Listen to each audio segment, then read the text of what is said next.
Governor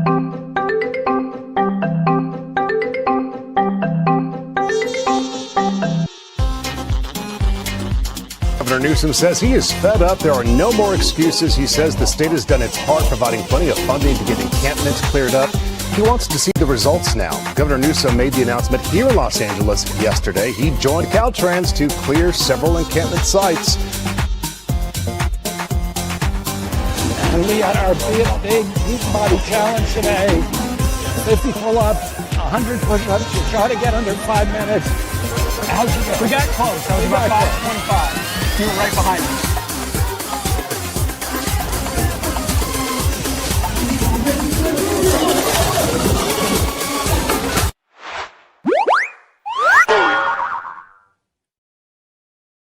Hello, everybody. Welcome to the Punch Up Pod with Lila and Pat. Thursday Media Insanity. We picked a great time to start a third show. Our cup runneth over. Our cup runs over, but we will be having some live updates on the Charlie Kirk killer. We'll follow that live as soon as we get somebody. Yeah, good. I'm so glad, because last week we had a lot of nothing on there, and this week there still might be a lot of nothing. They've already now had 3 people of interest, and they've all now been, I don't know, exonerated, but no longer are the people. Right.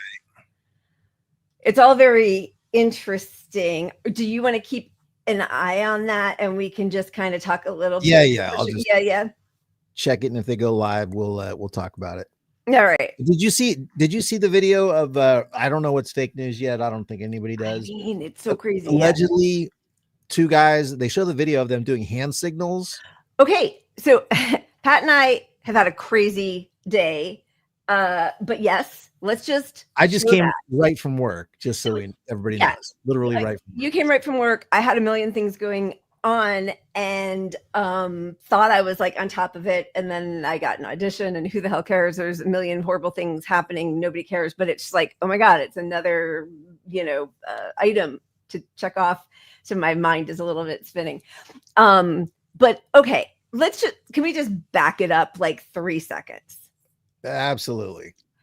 So first of all, hello and welcome. For Hi. Those of you who haven't been here before, we welcome you. This is a slightly different format from our Sunday and Wednesday shows, which are at 5 p.m. Pacific time, 8 p.m. Eastern. This is much more just on media, what the media is covering, what it is not covering, and it's a little shorter. Our other 2 shows have been going a little longer, 2.5, 3 hours. This one we're going to tap out at around an hour, 90 minutes maybe. And we do want to keep an eye on, Pat has the VidGrid with 5 or 6 different channels going on, but we still have a lot we want to talk about with what's happening. So as always, please make sure to like and subscribe, smash that notification bell. Okay, let's the elephant in the room, which I don't know if it's the elephant in the room, because it feels like a lot of people are very aware of the fact that for the first time in 24 years, it's not wall-to-wall 9/11 never forget. True.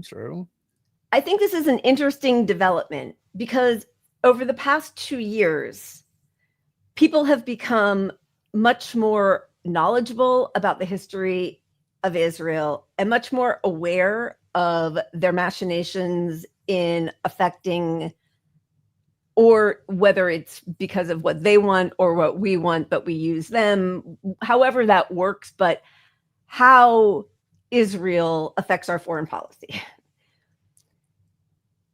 And what I find interesting is all the things we are not discussing that are incredibly newsworthy. Not that 9/11 itself is newsworthy, even though, of course, we should always feel horrible about people whose lives were, ended too early in these murders.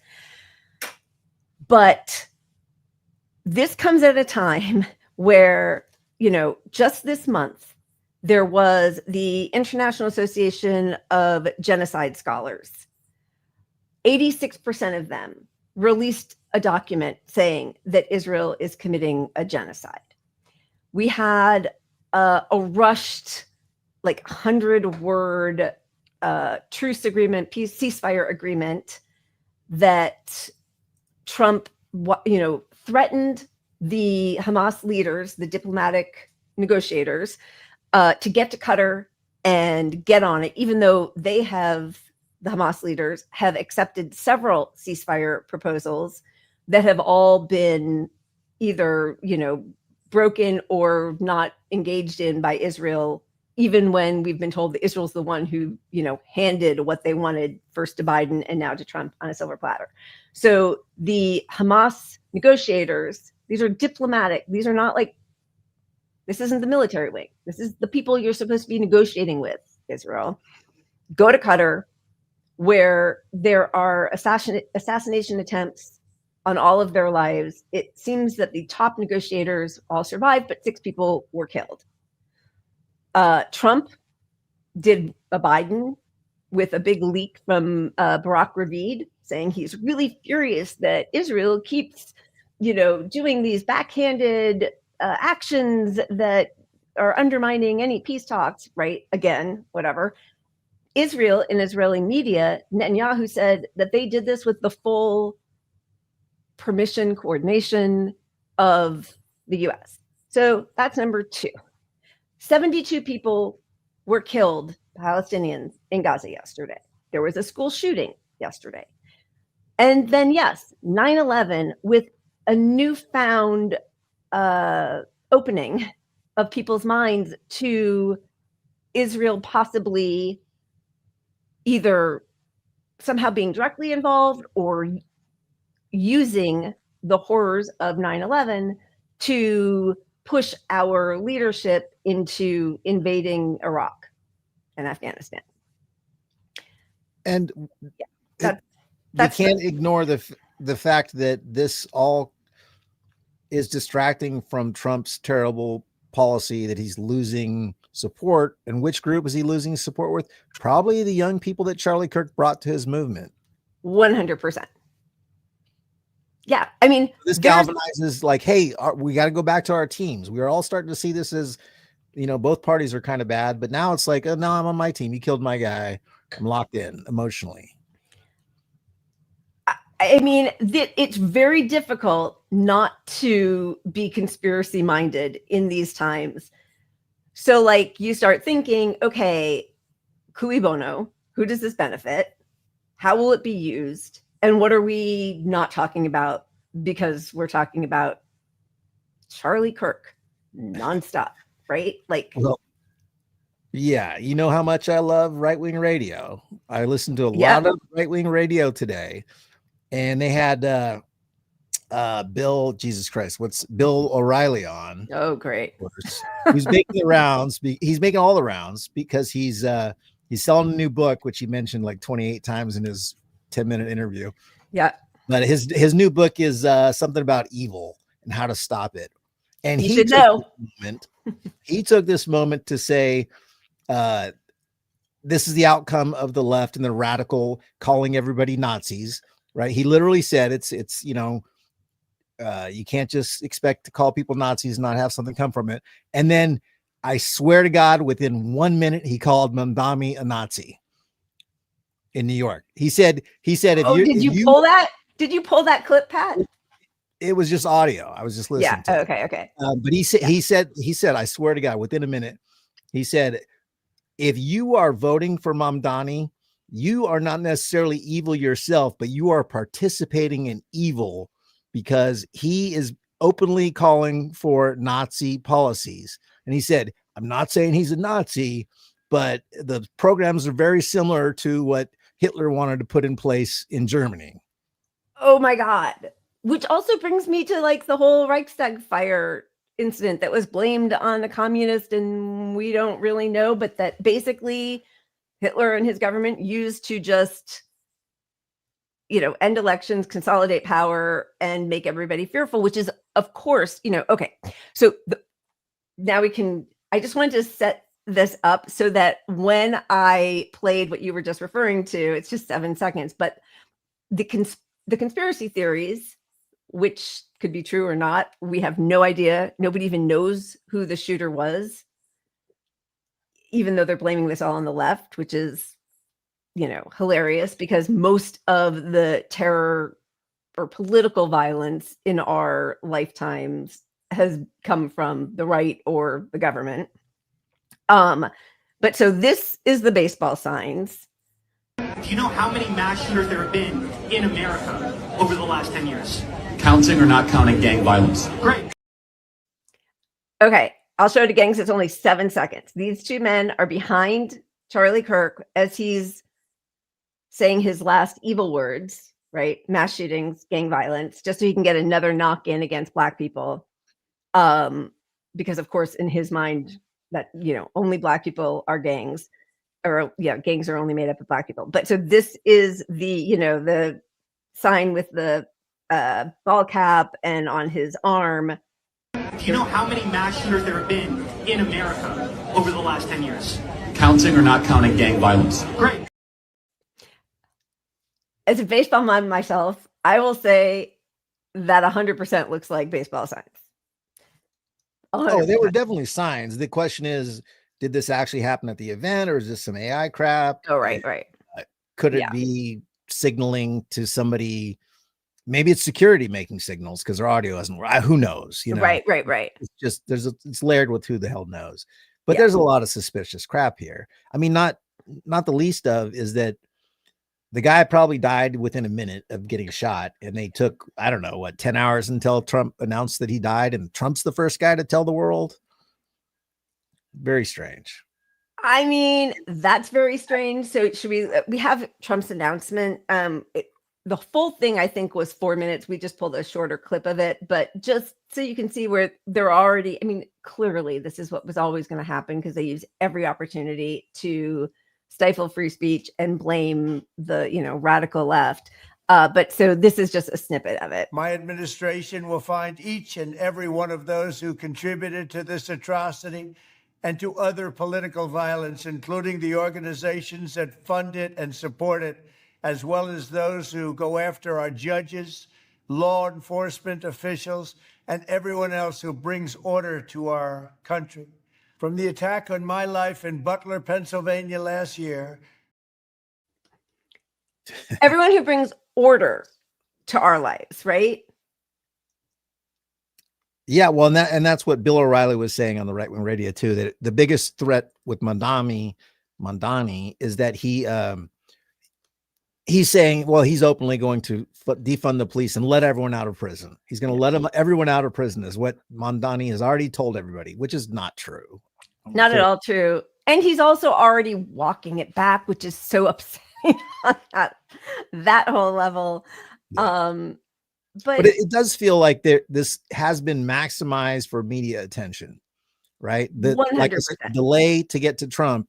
And here we are, like I'm watching on VidGrid. I've got, 8 news channels up, and they've all been in a holding pattern for 45 minutes now, talking about any moment now the FBI is going to come out and give us some new information. So, of course they're craving media. They're going to just maximize ratings, but like they've been talking about nothing for 45 minutes now. Of course. So in the meantime, as a few different people have pointed out, we had a lot of, right away, people rushing to assign blame, but also, and again, this is the kind of thing that could make a person a little suspicious. We got Netanyahu with 4 different tweets. Charlie Kirk was murdered for speaking truth and defending freedom.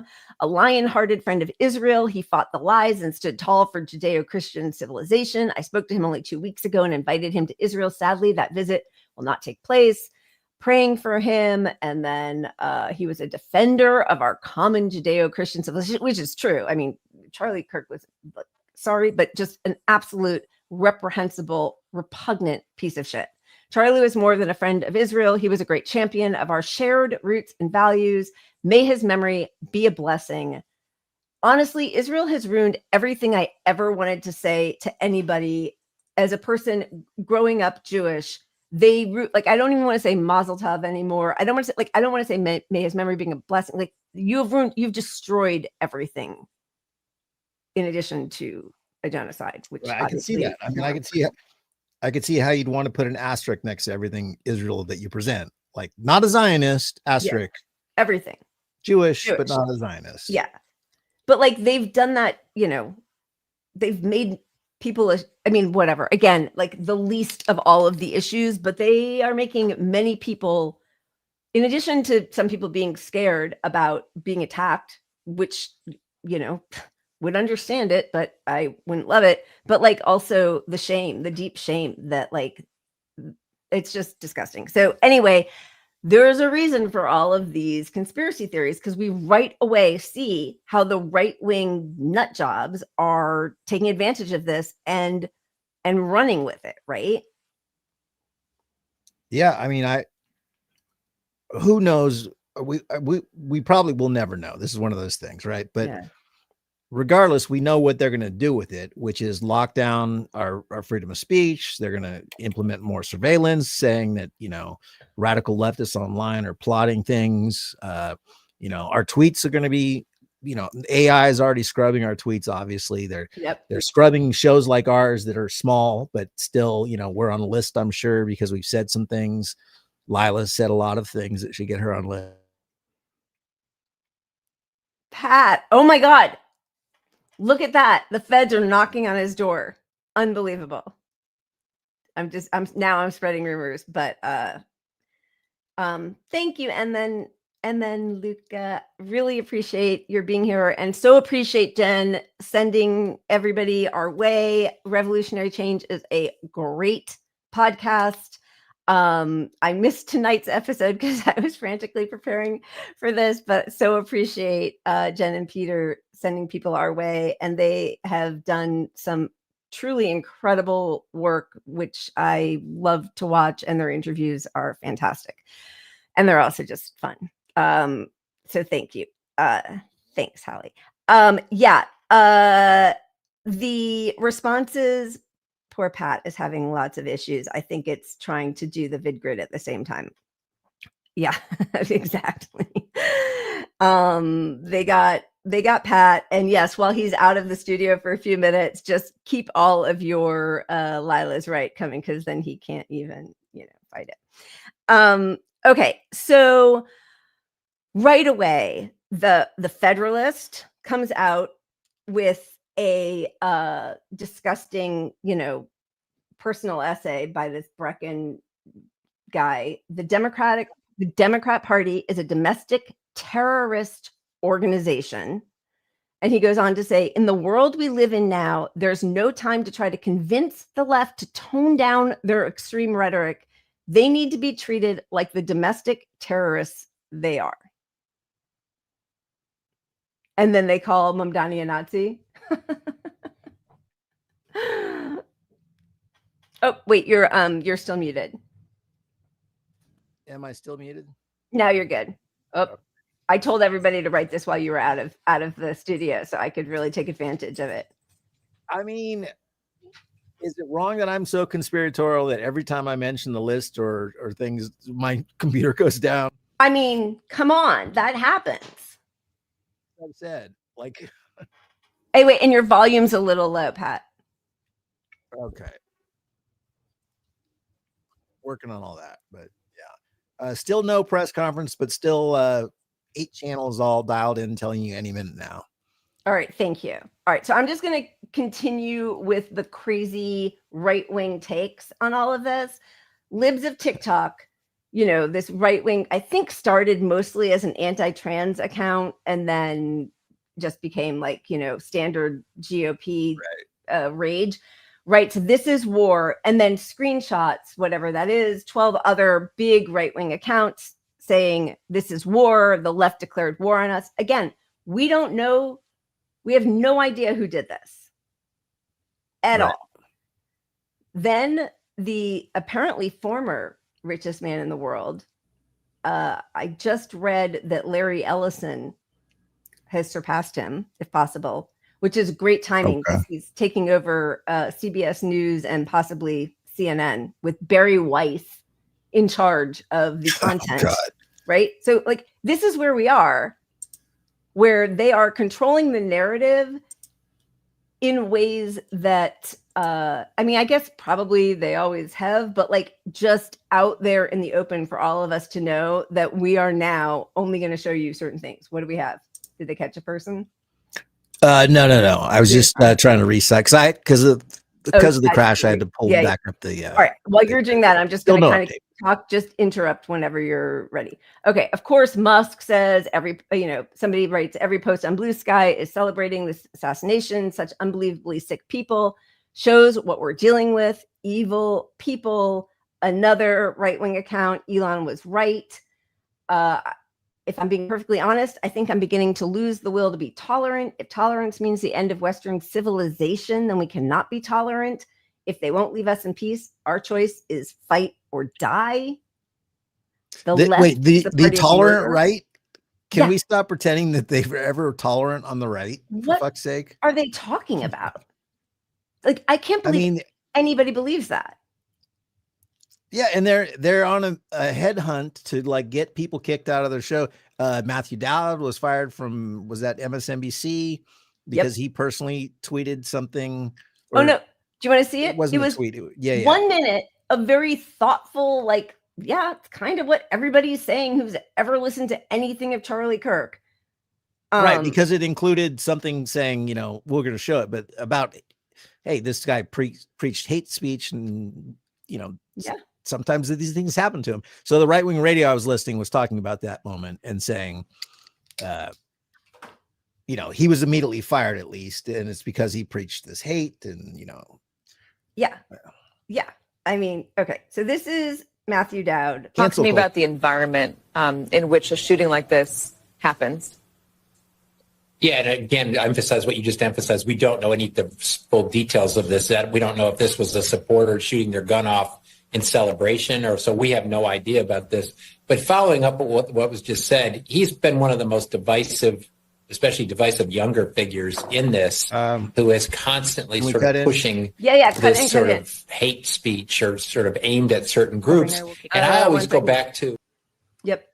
Ladies and gentlemen, thank you for joining us here tonight. We appreciate the media and the partnership we have with you in helping us to get information out to the public so that we can catch this assassin and hold him accountable. We are going to share a portion of a video and that we have of the suspect, as well as some new stills. Those have already been released, but we want to make sure that they get as much attention as possible so that we can get help from the public in tracking down this evil human being. So we're going to cue up the video right now. Show that. I've asked Commissioner Bo Mason if he would narrate to you what is happening in this video. Thank you, Governor. Bo Mason, Commissioner for the Utah Department of Public Safety. If you look up to the top left, you'll see the building where the shooter was proned out in the top left corner. We'll go ahead and play that video and I'll narrate as we walk through that. So here you see the suspect ran behind that upper building. He's going to come out on the right, moves to this far right corner. As he does, he's going to climb off the edge and then drop down to the ground. As he did that, he left some palm impressions. There's some smudges, some places we're looking to collect DNA. There's a shoe imprint where we believe the suspect is clearly identified as wearing Converse tennis shoes. Again, we'll replay that again so you can get another view of that. It's important to note his black t-shirt, his black pants, and there appears to be some white on the soles of those Converse tennis shoes. Those are all identifiable items that we're looking for. In the stills that are going to follow this, you're going to see a very distinctive t-shirt with an American flag and appears to have an eagle on it. There's also a baseball cap with a triangle on it and a pair of sunglasses. all distinctive, all things that we would ask the public to look for and try to identify if they know someone who has those items, who has been seen wearing those items. We're looking for all that But information. they still have nothing. There you see the suspect after dropping off the building. Right. He moved around across this grassy area, around the parking lot. We're going to pan to the right.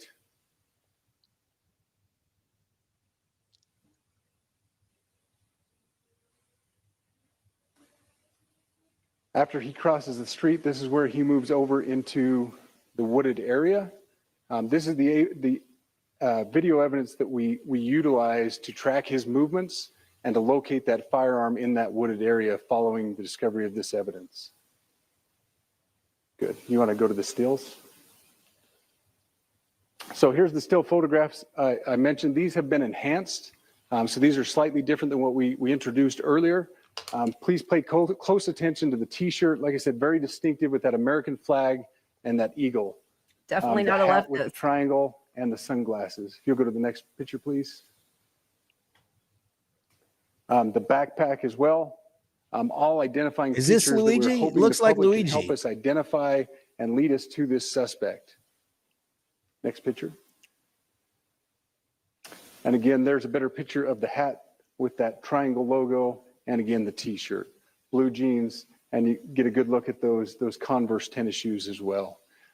We have pushed these out. We'll continue to push these out, and we just ask for the public's cooperation through the public. The tips that have been coming in are what are giving us our next leads and enabling us to continue to further this investigation. We've had great cooperation from the public, and we're continuing to ask for that as we move forward. Thank you, and I'll turn the time back over to Governor Cox. Thank you so much, Commissioner Mason. I want to thank Director Let's Patel pause this and for a his second. I'll team. listen It's great to a have little them bit, on the ground with us tonight. We've had several briefings. So they have nothing. We appreciate.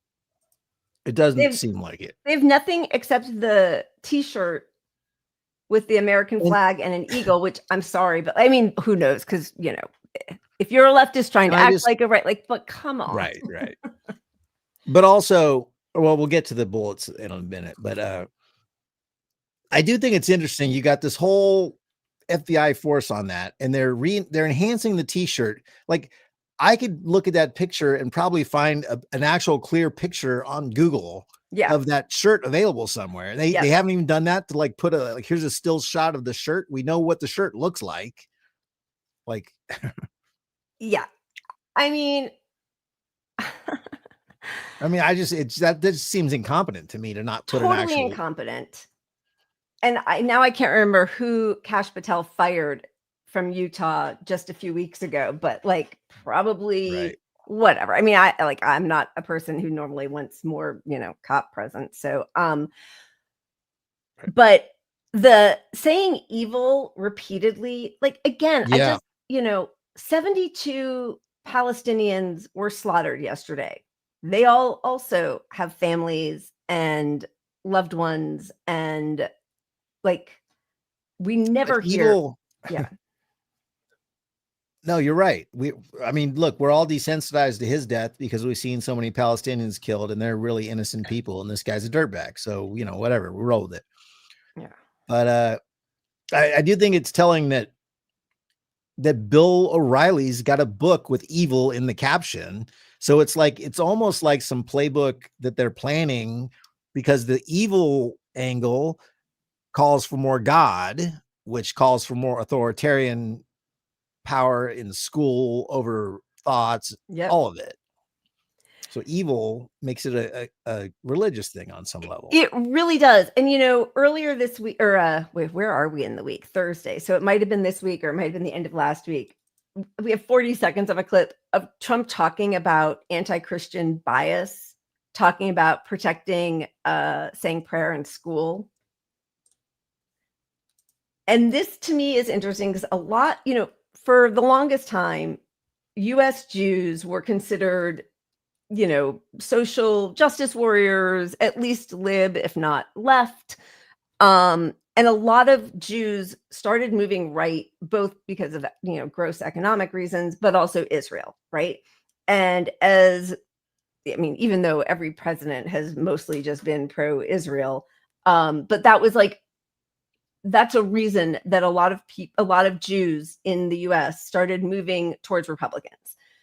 And then after October 7th, even more people who maybe would not have been Trump supporters, certainly, or even Republicans, were like the anti-Semitism on, campuses, especially on the East Coast, like, and talked about like sending their college age kids to Southern universities, which I was like, okay, that's a mess, right? But there is this, and we'll see, because we have a bunch of different clips and, people writing stuff that like this, and Charlie Kirk talked about it a lot, that the left is using Islam as a backdoor way of destroying the US. Right.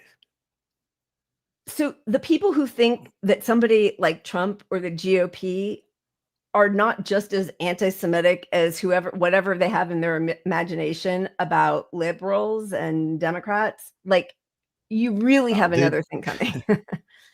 And before Trump got really aligned with Israel, I mean, a lot of MAGA was white supremacists hate Jewish people, Yeah. like it's part of their culture, so. Yeah. They absolutely do, even though they love Israel, because Israel is a great template for how it's done. Yeah. For an ethno state that surveys everybody and has martial law, basically. So this was Trump just a few days ago. And I created the first ever Department of Justice task force to eradicate anti-Christian bias.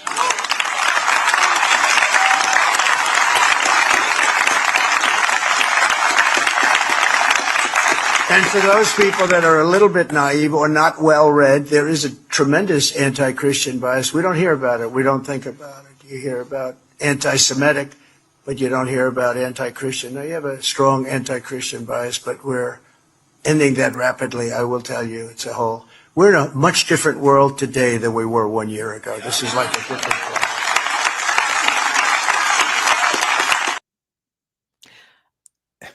So I find this really fascinating, that there are a lot of Zionist Jews who think that Trump, like Miriam Adelson, gave him $100 million for his campaign, right? Because he's good for Israel. And the first chance he gets, he's using like, oh, you think that there's anti-Semitism? Have you heard of anti-Christian bias? Like, the Jews who sold their souls out to align with Republicans, the GOP, Israel, Trump, whatever, this is not ending well for Jews. Yeah, and they're even I don't know what states it were, but I was listening to a story on, I think, NPR of all places, but basically saying that red states are starting to, they want to screen anyone who wants to be a teacher coming from a blue state for their thoughts, for how they teach, so that to make sure they're not going to promote DEI stuff. And they think like maybe if you were a teacher in California too long, like you're not even qualified to teach our Christian kids, because we don't want any of that woke shit. Right. Yeah. They are gonna use all of this to push their agenda, and none of it's going to be good for anybody's civil rights or social justice or anything. So just to go back to some of the crazy right-wing anti-left, like, I mean, that's just the craziest thing, but okay. So we've got Musk. Oh, of course, Laura Loomer, who, I don't care, except she's in the president's ear, right? Like, the whole reason that Palestinian children who had visas to come here because we and Israel had amputated their limbs, so they were coming through Heal Palestine. Laura Loomer didn't like that. Their whole group. Yeah, she had the power to shut that down, to stop doctors from treating amputees from our crime. Yeah. And this is the lady who, this is her generous soul. Congratulations to George Floyd on being 5 years sober today. That's hilarious. Just hilarious. Over 2,000 migrants have died crossing the Mediterranean so far this year. And she says, good, here's to 2,000 more. And then she's going to talk about anybody who celebrates the death of Charlie Kirk. She's going to make famous. Prepare to have your whole future professional aspirations ruined if you're sick enough to celebrate his death. Yeah, and I saw that there's I don't know what department he's in, but he works for, I think, the Carolina Panthers. A sports guy got fired. Yep. Oh, there you go. Charlie Rock. Yeah. Yep. Why y'all sad? Your man said it was worth it, which, by the way, I mean, thank goodness I'm unemployed because we said that yesterday, yeah. So he's fired. Matthew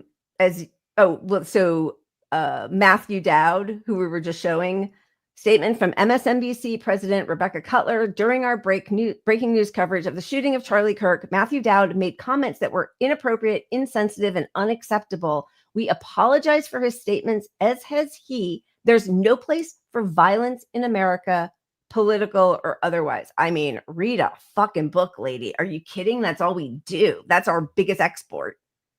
And that, he probably has grounds to sue them over that statement. That is very libelous right there, because his statement wasn't calling for violence. It was explaining why violence may have happened. Yeah. And the context of what was Charlie Kirk known for? It wasn't preaching, good Christian faith and love and kindness and helping your neighbor and doing good deeds. It was all hatred, bigotry, posing with, Kyle Rittenhouse, making fun of somebody like, of George Floyd and saying that he wasn't killed by cops, talking about, trans rights and black on white crime. And I mean, he was a disgusting person. We have a small montage here if you just want if you've been happy enough never to have heard of him before. But yeah, I live like a capitalist every single day, Shank. I live as a capitalist. Okay, I live what I believe. No. What do? I get charity every single year. Crime, I'm sorry, if I see a black pilot, I'm going to be like, boy, I hope he's qualified. Because of DEI, it begs the question, when you see a black pilot, you wonder, you say, I hope they are qualified. If I'm dealing with somebody in customer service who's a moronic black woman, I wonder, is she there because of her excellence, or is she there because of affirmative action? It almost creates thought patterns that are not necessarily, no one really cares when it's HR managers. No one cared when it was, just kind of paper shufflers or even engineers. But now when it's like, wait, hold on a second. You're going to remove my appendix and you're a black lesbian. Charlie Kirk. Lovely. Yeah, he's a fucking dirtbag. And on that question of, do you worry about this person might be there because of DEI? How about nepotism? How about the fucking surgeon that got through because his parents paid for tutors and somebody took the test for him? And that shit is way more likely to kill you than somebody who worked their way up off the streets or whatever, who wasn't handed the job. I mean, yeah. And I mean, honestly, I know, it sucks that we're because the next thing I'm about to show is Mehdi Hassan, but also, we were putting so many things in here that I might not have it. I am going to find it in a second.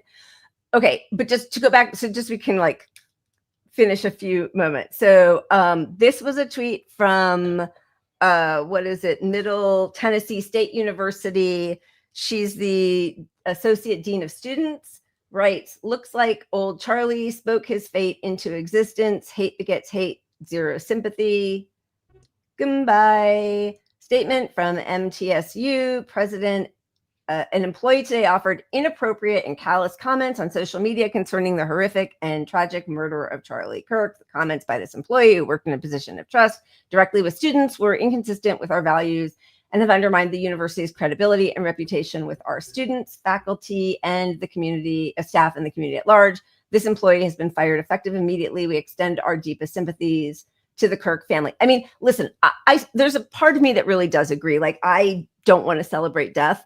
I wonder how many of their employees or MSNBC employees or the Panthers employees have either celebrated the deaths of people who they say are gang members, which is, code for Black men, or Palestinians, right? Like, do they, are they, and I'm just asking questions because I actually have not done my research, so I don't know. But like, we have seen, scores of people in public positions saying the most reprehensible things about Palestinians, Hamas, basically anybody in the Middle East, anybody who's a Muslim.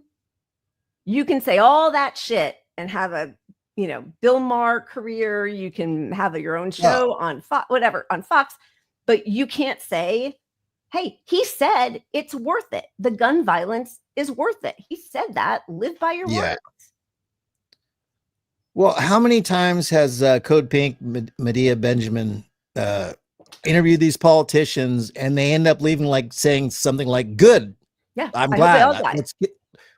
More should die." Whatever, something to the effect of that. She's probably got 20 of these senators and politicians saying shit like that. Yep. Hamas are if that doesn't end your career, I mean, what the fuck are we doing? Like, well, we got the Department of War now. We're back to flat out just proudly being the worst country on earth right now, second to Israel. But without us, Israel doesn't happen. Yeah, exactly. So exactly, that puts us at the top in my eyes. But here are all the libs, like the libs who offer no resistance and instead do shit like this. Governor Shapiro, by the way, I can't stand him, but whatever, Democrat, Jewish guy, had somebody break into his house in the middle of the night while he was there with his family and try to set him on fire. Right?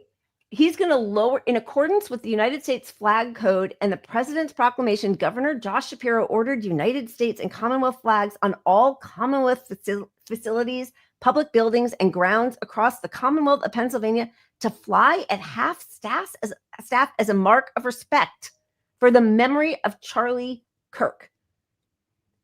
Okay. Fine. What in the almighty? Here's Ezra Klein. Charlie Kirk was practicing politics the right way. Thanks for your opinion. Oh, progressive Gavin Newsom. We should all feel a deep sense of grief and outrage at the terrible violence that took place in Utah today. Charlie Kirk's murder is sick and reprehensible, and our thoughts are with his family, children, and loved ones. I knew Charlie, and I admired his passion and commitment to debate. His senseless murder is a reminder of how important it is for all of us across the political spectrum to foster genuine discourse on issues that deeply affect us all without resorting to political violence. The best way to honor Charlie's memory is to continue his work. I'm losing. Continued. You didn't have to. You could have said all that without that last line of the best way is to continue his work, because his work is driving young people to the Republican Party by being the Andrew Tate of the right. It's just like Christian values, abortion people are murderers, evil. It's just trans people are the devil. Where do you want to go with it? I mean, he was a fucking dirtbag. So yeah, bye. I'm giving this one to you, Pat.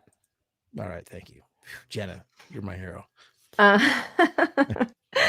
Oh wow, gosh, I'm so far behind because I'm realizing so continuing his work is fascism. I mean, but again, 72 people were snuffed out yesterday. Not a single anything from any of these political thought leaders or leaders. Also, he's being compared to, I mean, I guess he's a movement leader, but it kind of reminds me, in high school, there was always that one kid who was like brilliant and liked to push buttons and would say things that were sort of like wildly inappropriate, but it became a debate. It was like one of those like, would you rather die of AIDS or infect 100 people with, it's like some crap thing. Yeah. And one of these guys who, really smart guy, but like he did this to push all the buttons. Listen, at least what you can say about Hitler is he had a dream and he worked his ass for it. Like he did everything he could to make that dream happen. Well, that to me is, like a sophomoric exercise in intellectual masturbation that can happen with some people when they are in junior high or high school. Gavin Newsom should not be saying that because Charlie Kirk's project is vile. It's evil. So no, there's not like, fine. You can say, hey, let's not shoot our enemies.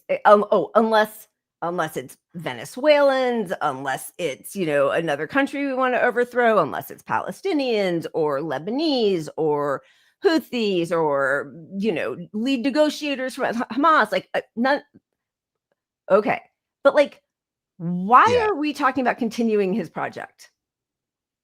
No. And it's another unforced error on his part, in my opinion, because who's he appealing to? He's not appealing to us by saying continue this project. The people who are informed about what the alt-right threat is, first off, they don't like the Democratic Party because you're not doing anything to fight it.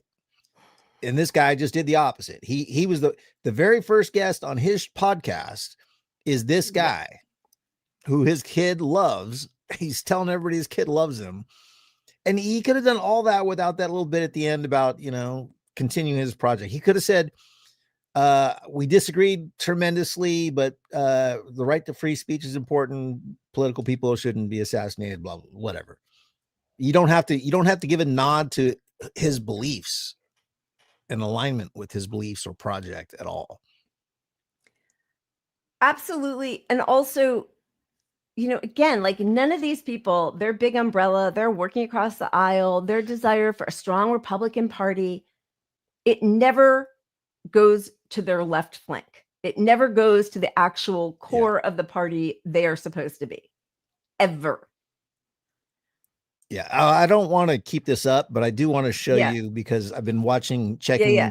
We're in the phase where we have now another hour and a half of experts to come on to talk about what the FBI told us. Where'd he buy that shirt? Insinuate, well, did they hold back because of this? What do you think? Oh my God. It's we have an hour or two left of like non-news where it's just filler shit. So just because they're all new video release. So here's who is that? That's a Democrat on the left. Manu Raju or something, right? I couldn't see. I can't see. I don't have my readers on. No, it was a politician. I can't remember his name, but they'll have experts on for the next hour and a half pontificating on what conclusion should we draw from what they didn't tell us.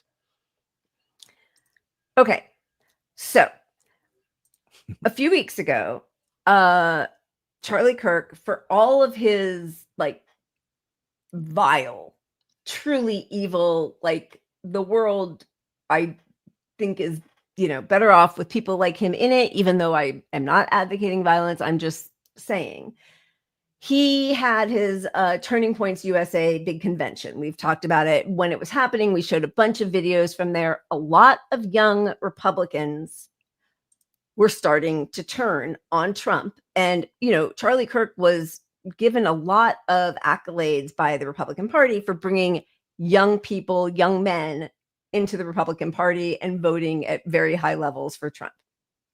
So he has his Turning Points USA convention, and not only do a lot of just sort of like man on the street interviews, where they're just like going around asking random people who are in attendance there, come up where people are like, listen, Trump isn't releasing the Epstein files. He hasn't stopped the Russia-Ukraine war. And we're sending billions of dollars to Israel to commit a genocide. He also invited libertarian comedian Dave Smith to have a conversation. We showed yesterday the snippet of his conversation with Megyn Kelly talking about the Epstein files. There was, I don't know what was in his heart. I don't really give a shit, but like he was starting to have to navigate like where his followers were going and where the Republican Party and leadership right now is. So well, and this, yeah, go look, ahead. the Epstein stuff alone could be the purpose behind this. I mean, that alone, the fact that he was not willing to drop it, and the message from the Republican Party is we all have to fucking drop it. Yep. But if you're who's the guy with the Sandy Hook guy, the fat guy? Jesus. Oh, Alex Jones. No, Alex Jones is out there tamping down all the conspiracies, putting it towards Israel, which is interesting. But he's lost a lot of credibility with the right, and so now you've got Charlie Kirk, who's trying to gain and keep credibility with the right, probably in a post-Trump era, because he sees the writing on the wall as well.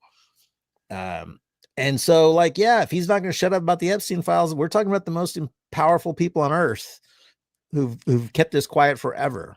Which also, sorry, when I was listing all the things we're not talking about, and again, like the biggest to me is like, this is the 24th anniversary strike of 9/11. It's the first time since that happened that this has not been wall-to-wall coverage of 9/11 and what happened. And, you know, just last year or 2 years ago, actually, when after October 7th, people started reading, young people on TikTok started reading Osama bin Laden's letter to America. And it woke a lot of people up because we had all been told by George W. and all those, you know, Rumsfeld and all those people that it was just pure evil and they hate us for our freedoms. Well, there's a lot in that letter, which I just reread again today, which has been taken down from The Guardian. It was taken down 2 years ago because of the sort of enthusiastic response from hundreds of accounts on TikTok about, oh, wow, it had a lot more to do with us supporting Israel and how Israel has, you know, even, and this was obviously, you know, when Osama bin Laden wrote it, it was before October 7th. There is a 76-year history of Israel, you know, they're genociding and destroying and ethnically cleansing Palestinians. So it just is interesting that in addition to not talking about 9/11, we're also not talking about the birthday book that was just released 2 days ago. For Epstein. Yeah, but we'll get to the birthday book, I think, right? Yeah. But on the 9/11 side of things, nobody who read his letter can possibly square that with they hate us for our freedoms, or that it was a religious war. It was about specific actions the U.S. has taken in the Middle East that I will say, because rereading it, I refreshed my memory. Go ahead. I will say no, there was a second part to it, but yes, that was a huge part of it. He was also a religious nut who was like, you fornicate, you brought AIDS on yourselves because of your homosexuality, you drink. Like, I mean, you know, like, you know, not my kind of guy. That was like half of it. Right. But the other half was what we've done to the Middle East and to, you know, Western Asia and the global. I mean, he didn't actually talk about the global South, but, you know, like, there are reasons. If it were only the second parts of the letter where he was like, you know, that was a lot of religious intolerance, which is, you know, he's not the hero we would possibly like to cast him in. But at the same time, like, you've got our entire leadership now is Christian, right? You're either Christian or Jewish, Zionist Jewish. So, and our policies are based on Christianity. We're demonizing anyone not Israel in the Middle East as our enemy based on, you know, may not come from the president's mouth directly, but there are a lot of senators and Republicans openly blaming religion for the problems we have in the world. Like non-Christians are the problem. And like some of them are even like, we got to get non-Christians out of America. Like we're at that level where that can be openly discussed. Which again, I have to say, I thought it was an interesting turn that Trump, when he talks about anti-Christian bias. Sorry, Susan, I'm trying to write you while I'm talking and I'm doing it way too slowly. So I'm just going to tell you, yes, it is archived on the Wayback Machine. But also, if you do a search, even on Twitter, a lot of people have posted it. I think Zy Squirrel's account, but lots of other accounts, it's there. So you can find it. But that Trump chose, we're all talking about anti-Semitism all the time, but anti-Christian bias is the actual issue. Like he's already moving in that way. Listen, this is an administration who his second in command for a very long time was the guy who did Sig Heils to a crowd, right? Like Elon Musk, who is a total white supremacist. These are not, again, it's like the Jews in this country who moved right because they think that the GOP Republicans are good for Israel or good for them. And that it's those, college students who are so lefty radical. You really have to know that they're coming for all of us. Okay, so go ahead. I was thinking it would be interesting. I want people to, I don't know what they're talking about right now, but Newsmax is another really radical right-wing place where people get a lot of their news. So let's just listen in on what they're saying. Very curious. We don't do wheel spinning on Thursday, but people that we could do a timeline. John Hinckley was he a Republican? I'm just going. He was not a registered Democrat. I got to tell you, people who shoot Republican presidents. I'm just trying to condemn political violence. Why can't we just condemn You're right to condemn political violence, and I think as we're condemning political violence, one way that we can avoid that happening more in the future is to take this as a lesson. Don't call your political opponents Nazis. Don't call the president of the United States Hitler. Don't call ICE agents the Gestapo. Yes, and calling them a threat to democracy, all of these things. I think having more civil discourse, the type of civil discourse that Charlie Kirk fostered is really what we can learn from this situation to prevent violence like this. We need to preserve his ability. And they're not liberals, they're the left. And no group of people in the history of humankind has been more murderous than the left since 1917, when Bernie Sanders participated in the Bolshevik Revolution. I think this really spurs a need for a lot of change. A lot of people have they said just this make is shit up. Charlie Kirk's death, founder of Turning Point. This will be a turning point for this country when we see what this kind of political rhetoric can do. Coming up, President Trump honors the lives lost as well as the heroes of September 11th, 2001. My name's... Okay, where is my... I'm looking for the right wing. Mehdi Hassan actually put together a good, because they keep saying, it's the left, it's all the left, which I know we all know that, but it's nice sometimes to have like a list or something in front of you, just so you know what it is that you're actually, why can't I find this? Okay, I'm going to look for it, Pat. Kill some time while I'm just looking because I don't know where it all went. Give me a second. I'll kill some time. Let's do it. Let's do a pup. Why not? Hey, that would be good. Good time.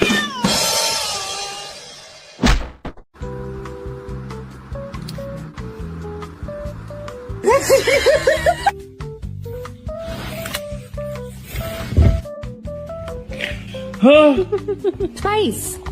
Oh my God. You stop that right now.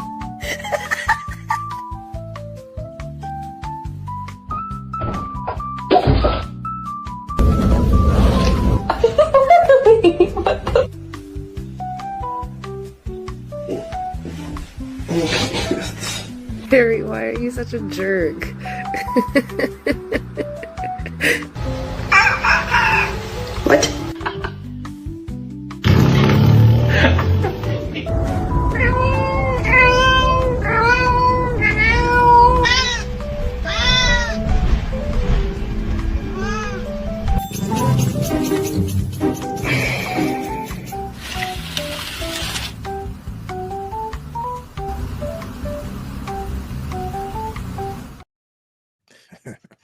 That's very cute. Of course, I didn't watch. I just share how I was Strike. trying to find my thing. Yeah, tell me. Strike wakes me up a lot. I sleep on my couch because I like watching TV at night. Yeah. I sleep too a lot. And her tower is right above the couch, and she just flies off the top and lands like a foot from my head, and it's just a big old spring every time. You have to keep those nails well. And then I get an hour of Zoomies, and of course that all starts half an hour before my alarm goes off. Like it's just every day. I hate that. Oh, that's time you won't get back. Right. All right. So this was Mehdi Hassan just put this together because, of course, it's ridiculous. I know we all know it, but just to have like a reminder that those Democratic state lawmakers in Minnesota who were killed by a Trump supporter, the man charged with the attempted assassination of, as we were just saying, Josh Shapiro, who is flying flags at half-mast in Pennsylvania. Moron. Josh Shapiro was a Trump supporter. The man convicted of orchestrating a series of, or I don't know what that is, whatever. I don't know. But like, obviously, what's a hooting? I don't even know what he's saying. Someone tell me what a hooting is. But like, obviously, there are plenty of right-wing nut jobs. And also, they keep comparing him as a movement leader to MLK Jr. Oh, Jesus. And it's like, okay, so if you want to make that comparison, are you saying he was just killed by the FBI? I have no idea, but like, come on. This is Mike Benz, who I'd never heard of and all of a sudden has, millions of followers. I'm sure he's like a paid Elon Musk guy, but Charlie was going to be the president of the United States one day. He was the ultimate bridge builder, diplomat, spokesperson, and institution builder. Bridge builder is just a wild thing to say. Like the guy, all he did was divide people. And like we said last week, I mean, the guy, he would put on these, like, ask me anything. Hey, liberals, come up to the mic and talk to me. What's your question? And he would catch snippets where he got the better hand of people. But half the time he's getting slaughtered by these people and he's not showing that. Yeah. So that's not building a bridge. It's dunking on the leftist you found who didn't have a good answer or exactly or something. Yeah. It's the opposite of bridging build. Often not left, but lib and not equipped with their knowledge of history. So if he talked fast enough and with his smarmy, smug way. Okay. But this is interesting to me. So after the whole TPUSA stuff where he was critical about the non-release of Epstein files and also had on Dave Smith and a few other people who are anti-genocide. This is what he had to say. But it goes to the point where if, for example, if I have less ability sometimes online to criticize the Israeli government without backlash than actual Israelis do. It's been almost so as if unfair. They were coming after you after Turning Point for, among other things, that you had Dave Smith there. Dave Smith is allowed to criticize Israel. You had both sides. The Israeli side was overrepresented. Though. No, you're not allowed to. It's even worse than that. Like, I host a person that I moderate the debate of, mind you, right? And I give equal time to Josh Hammer, equal time to a pro-Israel advocate, and my moral character is being put into question. And so I think it's a hyper paranoid, like we're just going to try to, we're going to just stamp out everything type of practice. It's there's some rule you can't go there when it comes to Israel. Well, you and I believe that we're Americans and Americans first, period. End of story. We are citizens of this nation, okay? That's and right. Israel, we have funded, we have supported, like we're going to, but we're like, honestly, the way you are treating me is so repulsive. I have text messages, Megan, calling me an anti-Semite, but my moral character is now being put into question, Megan. Not my decisions, not like, hey, are you doing this? Is it smart or is it dumb? But no, I am a bad person if I do this. And I could go, you saw it, Megan. It was trending on Twitter, thousands of tweets and text messages. It's offensive to those of us who have been out there defending them in many instances against critics on our own side. And now you have a couple of comments like, well, what about? Sorry, some of your comments I know were from before, but they were funny and good, and I wanted to make sure. But yeah, so he was really struggling how to balance the fact that people are waking up to the horrors of Israel. And that interview with Megan was like last week, wasn't it? I mean, I think it was recent. recently. I mean, it was after, because the TPUSA was in July, so it was since then. Yeah. But so again, cui bono, who is this all benefiting? And it is very difficult. It's just very difficult not to look at. If you're an insider in the media or, the elite spectrum, and you think Israel did take him out, right? You kind of have your suspicions. Right. Are you going to turn next and be the next person fucking killed by Israel? Like, it has an effect regardless of the outcome. Yeah, it definitely has a chilling effect. Narrative. Yeah, all this has shifted the narrative away from we just forgot about the birthday book. We're gonna get to the birthday book, but yes, we pulled a bunch of stuff yesterday, and we talked about some of it. But that should be who was incriminated in that? Ehud Barak, Netanyahu, J.P. Morgan, all of our financial systems, Israel, every leader of countries, and now we're just not talking about it. Yeah. It's a small price to pay. To pay you back, oops, I'm going to throw 100% Lila up there just to make you feel good about it. Being right, because you're always right. I do agree with that. I'm always right. 90%, 99% right. Okay, so, here, I don't know. We don't need to show Tucker Carlson talking 9/11. But again, I really think it is so important to know not only who this benefits, but which stories are being totally ignored. The economy, Israel, 9/11, Epstein, So because I came right from work today, Lila did such heavy lifting with our graphics, pulling videos and things. But I think I know the clip you're talking about. If it's a clip you're talking about with Tucker, I kind of want to show it because it's the kind of thing that pulls people from the center over to believing Tucker's honest, it's he's not, he's a piece of shit, but here's even Tucker, just like we just saw even Charlie Kirk. Yep.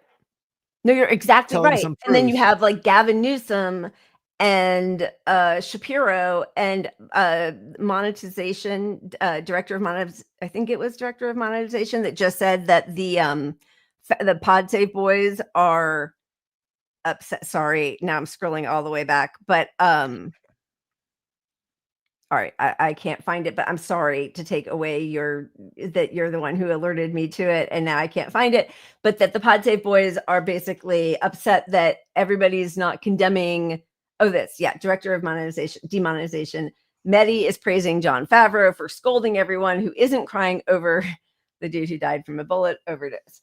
They are going to norm this lib it into, we've got our processes and he was a political leader and we all have to, show him respect and fly our flags at half mast. And even more so, we have to, and the Democrats are going to go along with it.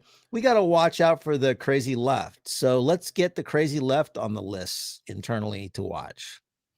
Let's surveil the radical left and the radical right, but it'll be mostly to come after the radical left because the radical left wants our US dollars spent on healthcare. And that's just a fucking radical, unacceptable position.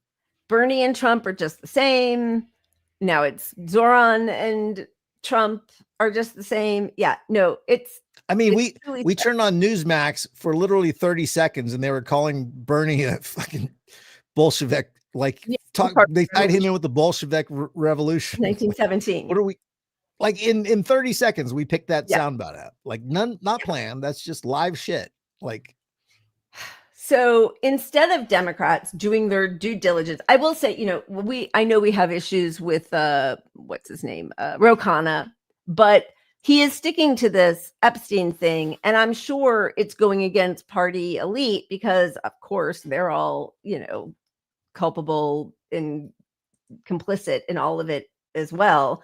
And his tactic is to say we need to rebuild trust, and I do think that's true. I mean, I think there are a lot of other ways that we could go about it as well, but of course, this is not instead of, but as well.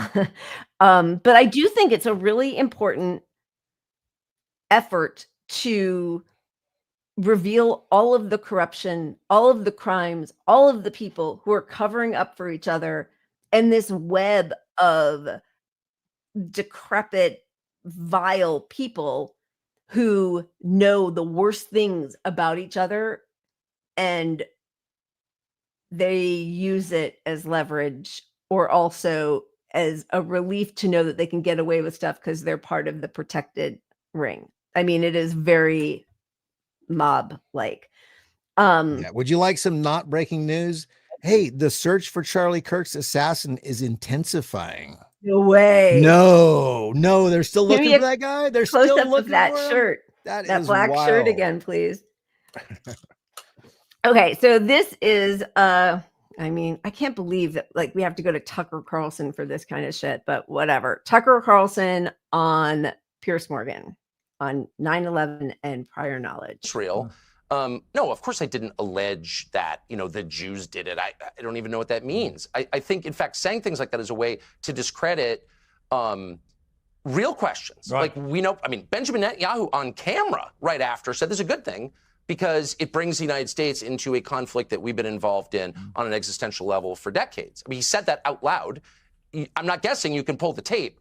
We know that a group of Israeli art students, who clearly were not art students, clearly some of them were aligned with Israeli intelligence, were arrested and held for quite some time in the United States before being released without charges. And we know that a group of them, again, I'm quoting an FBI document here, not the internet, filmed the attacks on 9/11, and I'm quoting, seemed to have foreknowledge of those attacks. Now, you were not allowed to follow up in any of this. Fox News did a series with Britt Hume and Carl Cameron, which many people have seen in a bootleg version on the internet, but they did it within weeks, saying, what is this? There was an Israeli spy ring in the United States, and they clearly knew 9/11 was coming. This is Fox News.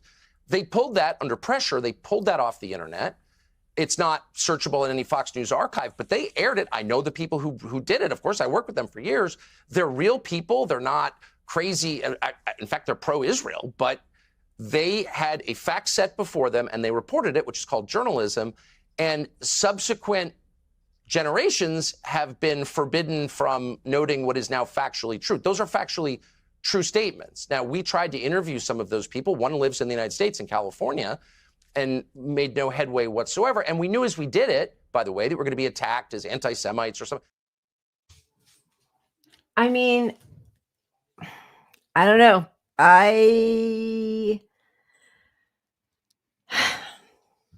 Hard not to believe that, as I think many of us are saying, that this was not a professional Okay. hit. Yeah, go ahead. Tell me. Well, I'm just tuning into CNN and Anna Kasparian is on. So I'm kind of curious what the hell. Yeah. I just want to hear if she chimes in and is left like as radical defender. lunatics. He was at the U.S. So Open. he was at speaks from UFC. both sides the of his president mouth. has been very And active. since I his appreciate election it. in 2016, Can the I ask political you- rhetoric in this country has devolved further. Can I ask you to respond to that part of what she's addressing, which is what the president said? When I saw someone say this this week, when you hear people usually online say they did this, they did that, when we're talking about one man who is a lunatic shooter, criminal, that is so discordant to a lot of this country they're just normal people who are appalled by this. But when you generalize an awful event like this to a whole half of the country, as President Trump seemed to have done today, you're saying that that's bringing the country together, but a lot of people don't hear that. What I'm saying is, sadly, there isn't just one incident. This isn't just on a decline. This is a more and more regular occurrence of where there is more and more political rhetoric that is turned into political violence, and somebody is not here. And that somebody today or this week is Charlie Kirk. Who is it going to be next? And the way we curve that out is not by just saying this isn't happening. It's by us going, there is a systemic issue that is happening in our country. And instead of blaming one another, It is happening. It is happening. And the fish wants to head down. To that. But I think the problem is you, sir, as a congressman, just singled out leftist attacks, and that of This course corny fucker. leaves out things like the attack on the CDC just a few weeks ago. It leaves out lots of other attacks. I think the point is, particularly in your position of responsibility, particularly on a day like 9/11,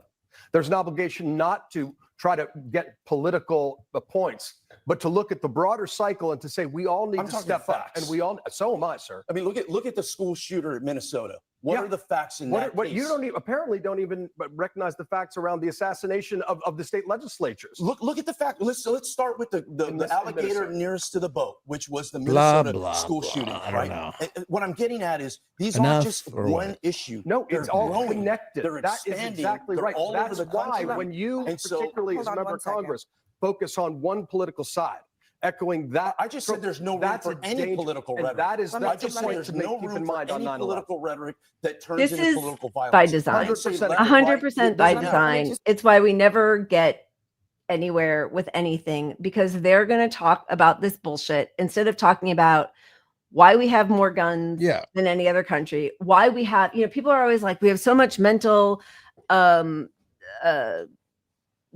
mental, they don't say issues, whatever they say, but like why mental health issues? Why? Because of all of you, because you have denied us a dignified wage, healthcare, homes, food that isn't poisoned, air that isn't poisoned, water that isn't poisoned. You're always at war, slaughtering other people. Political violence is happening every single second of every day by us. We have been at war and that for how many years? 70 years? Sorry. Well, that alleged debate on, toning down the rhetoric, right? The bipartisan consensus after that debate is going to be, yes, let's police everybody a little more. And connecting it to 9/11 is another round of that, because what happened after 9/11? The Patriot Act. And we lost a lot of our freedoms.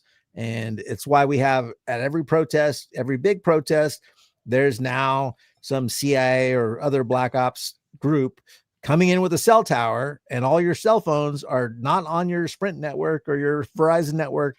They're being transmitted on a literally Israeli based technology. Yeah. It's an Israeli based technology that will track every single phone to a location in that area. And your phone switches to that because the technologies, the phone companies all allow it. And this tower that moves in some truck. Now, everybody in that area, you think you're on your Sprint, you're on CIA or whatever the group is, managed and created by Israeli technology. Which, again, going back to the JP Morgan, like 2 huge bombshell reports came out this week, right? It was the release of the 50th birthday book and that JP Morgan Epstein. So like 2 Epstein, revelations. In the JP Morgan article, and I can't remember, I know we showed it yesterday, but if it was Vanity Fair or whatever, Wall Street Journal, I think, that Ehud Barak facilitated a meeting, or Jeffrey Epstein facilitated a meeting between Peter Thiel and Ehud Barak.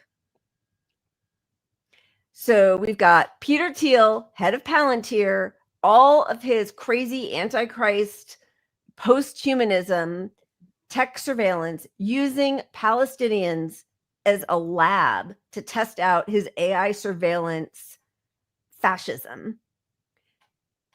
And I mean, I don't know, and now they can't catch a guy who we've got all this footage of. Like, how do I watch CSI? I don't really, but and everybody always gets caught because you can see everything. And for some reason, they can't catch this Yahoo in Utah. There's 4 people in Utah. What in the fuck? why? And like I said, on on just on the front of all those Israeli flags. What was that? Oh, this is Newsmax. I don't know the audio, but I just tuned in for the last minute, and it's basically a pro-Israel commercial running. That they are not alone. This is the moment that you show a youth congregation. Yes, you respect, support Israel. This is the moment. This is the moment. This is Newsmax, the radical right, the most radical right mainstream media. Having the fellowship stand beside them. So this is the shit that, you know, the left and the center, they're really not aware of how radicalized maybe physically and propagandized the right is. We recognize heavily. This October 5th to 7th, join us for the flag Get a free flag. fellowship. Plant your flag. Declare your stand. Show the world that Israel is not alone. Stand with us. This and is probably a affirm paid the commercial, but unbreakable either bond way, like, between how America long? and Israel. Visit ifcj.org to learn how your church or synagogue can be part Christians of and this Jews. vital movement. It's not just Jews. Total Beats Ultimate Hard Oh. Health. There And was back to a Total Beats. yeah, because they don't want pharmaceuticals. They just want like natural food to make America healthy. There was a pastor talking. I think we had pulled the clip and then we didn't show it and we deleted it to make room for stuff. And now I can't remember. A Black pastor, U.S. pastor, who went to Israel, and I think he was sitting. Was he sitting with Netanyahu, talking about how they only got spit on once when they went to Israel? Like, oh my God. Okay.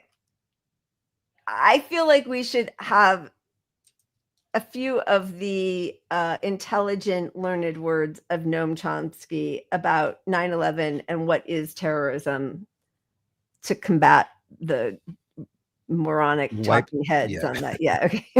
Good luck. You see this moral equivalence the whole There's time no between moral- bin Laden and Bush. don't you? Moral equivalence is a term of propaganda that was invented to try to prevent us from looking at what the acts for which we are responsible. You say I there are plenty of reject bin that Ladens on both sides. Pardon? You say there are plenty of bin Ladens Oh, there are bin Ladens all over the on world. both sides. There are That's plenty of moral equivalence. No, That's it's not. polemic, It's isn't it? not moral equivalence. There is no such notion. There are many different dimensions and criteria. For example, there's no moral equivalence between the bombing of the World Trade Center and the destruction of Nicaragua or of El Salvador, of Guatemala. The latter were far worse by any criterion. So there's no moral equivalence. Furthermore, they were done for different reasons, and they were done in different ways. There's all sorts of dimensions. But of why, difference. when the U.S. is considering what to do about this, do you always go back to past? Not past, crimes. present. To see, well, Present. you mentioned Nicaragua. I mentioned that because it's uncontroversial, since there's a World Court and Security Council resolution. But I can take cases, since it's uncontroversial, that's a good example. I mentioned these cases. Are you kicking the U.S. when it's down? No, I'm asking that we accept the definition of hypocrite given in the Gospels. I think that's correct. The hypocrite is the person who refuses to apply to himself the standards he applies to others. I don't think we should be hypocrites. To what aim do you do this? To what aim do you wish to point this out? Because I think we should try to rise to the level of minimal moral integrity. Once we can rise to the level of minimal moral integrity, then we can discuss these issues seriously. If we can't even rise to that level, there's any point to talking. Minimal moral integrity requires that if we think something is wrong when they do it, it's wrong when we do it. I mean, it's such a basic, fundamental sort of logical reasoning. And we've been told for years that there's only certain people who are terrorists. Apparently, the killer of Charlie Kirk is evil, but Israel killing, a child every hour for 2 years nonstop, not evil, just protecting itself. I mean, like the hypocrisy is truly just, it's overwhelming. And I see some of you, Audrey, I see you're saying like, it makes you sick to your stomach, and other people saying the same thing. It's just like, it's also like a time and energy suck. It's like vampires, because you have to do so much mental work to untwist the pretzels and like always start from square one and remind people of history. And it's like, it's exhausting. So instead of listening to Chomsky, which I should have for my soul, I was listening to CNN to see what they were talking about. How'd that go? And the Democrat was the smarmy car salesman Democrat, Levon or whatever his name is. I don't even know. Yeah. But he was saying, yes, we need to tone down the violence. We can both agree on that. And they all preached 9/11, and they talked about how there's a unity. The only time we get together is over 9/11, that kind of thing. But then the guy said, this, the Democrat, he's like, yes, think of all the terrible political violence of the 60s. We can't have that. Well, what came out of that? The 60s and the 70s needed to happen. They needed to happen to make this country and who did the violence place, right? So like, who did the violence? Right? for him to look at the violence of the 60s and 70s and think, yeah, we shouldn't have had any violence in the 60s and 70s. That would have been that. It's just ahistorical. The violence changes our society. I mean, we all understand why politicians aren't going to call for violence, and they shouldn't. I mean, in their position, but you know what? They bring up need the 60s. Yeah. Sorry. Well, no, but to bring up the 60s as if like, God, I wish there wasn't that violence. Like, no, that's what created the change that got us to a more fair society. Like, not in lib minds. Lib minds think you just voted in. Like, that's how ignorant libs are. And the right couldn't give a fuck. They'll do violence or do whatever all the time. I mean, so many people have to be de-radicalized from the propaganda of like American exceptionalism and like just completely ahistorical, as you said. Like, nothing has happened just from voting or from libs. Are you out of your fucking head? And also, a lot of the violence was two things. The violence was either the FBI or US imperial violence, or was used when it happened as like, is that what you want? Because you better fix all the shit you're doing with this social murder if you don't want your head, hanging from a rope. Like, that's important. And his position that he's expressing on CNN is expressing his angst with the protesters and the leftists coming at him for not being left, for the people in the street saying free Palestine. He wants that toned down. And the first thing that all politicians, sorry, I'm choking on cat hairs over here. Thanks, Strike. The first thing they're all doing is like, oh, we can't have a town hall. Can't have a town hall now. It's too dangerous. I mean, they're it's 9/11 all over again. Are doing that. Yep. And listen, yeah, I get it. I don't want people being shot. Like, I despise Charlie Kirk. I think he was an evil, disgusting, awful person with a small heart and did a ton of damage. I didn't wish death on him. I don't think that people should just be shot in the jugular as they're sitting talking. Like, talk back or don't go or whatever. But like, I will never, I don't like that. I don't want that to be the way our country is. I want people to be able to fight and discuss and debate and be angry and suffer repercussions, professional repercussions, if you do something gross. Like, I'm for all of that. I don't want us to be in a place where, but the truth is they would use this no matter what. Like, they weren't doing town halls no matter what. Susan Collins hasn't done a town hall in 25 years. Like, they will use this for exactly the same end result that they used. Yeah. Well, look, in the big picture, aside from Charlie Kirk being dead and his family losing him, who benefited the most from this? Like, the left did not get anything out of this, other than the joy of Israel. That's what I'm saying. Israel did. So Israel benefited, the Republicans did, Trump benefited. It's a big distraction. It's all we're going to talk about for a long ass time. Maybe he was critical of Israel. Maybe that's why, but maybe either way, whoever, it could just be one lunatic and they're all capitalizing on it, right? That's the most likely scenario. I mean, no, I don't think it's so. the non-conspiracy most likely scenario. But either way, like both parties are going to shut us down even more using this.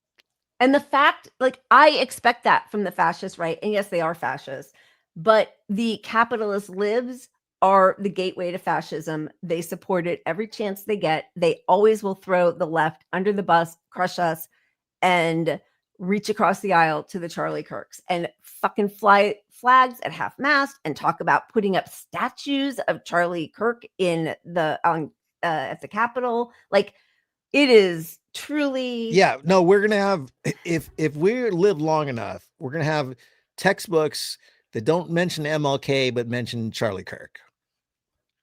Oh my God. Well, listen, we don't go out.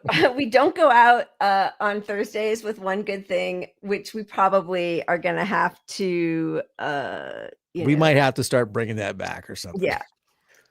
But this might get us blacked out. Yeah. So I just thought maybe we'll show it and it could like give us a little bit of a juice. This is Jonas. I'm not going to say his name properly. Antetokounmpo, the Greek freak, NBA player, playing for Greece against Israel. Just 30 seconds. That's going to make you a little happy.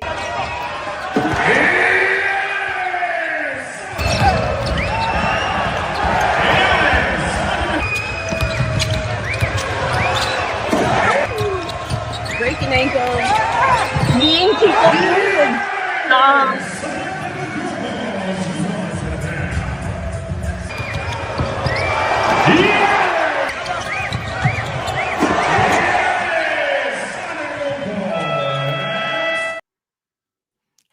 I mean, you know. The L, Israel. Is it, wait, which way is that? Is that going? Wait, what'd you just say? I was giving them the L. The L. Yeah, the L. huge L. You love to see it because we just have to take any win we can whenever we can. I had a really good picture of him with his, balls right in somebody's face, just owning him. But we all just need keep that personal. That's your thing. Sorry, some Josh. Some moments. Okay. All right. Peace out. We love you guys. Thank you for joining us. Stay safe. Cheers. Keep punching up. I forgot to mention my beer tonight is Pandora's Box because that seemed to fit. So, all right. It certainly does. Cheers. See you guys. What's next one? Sunday. Sunday. It is. Cheers. Keep punching up. Cheers.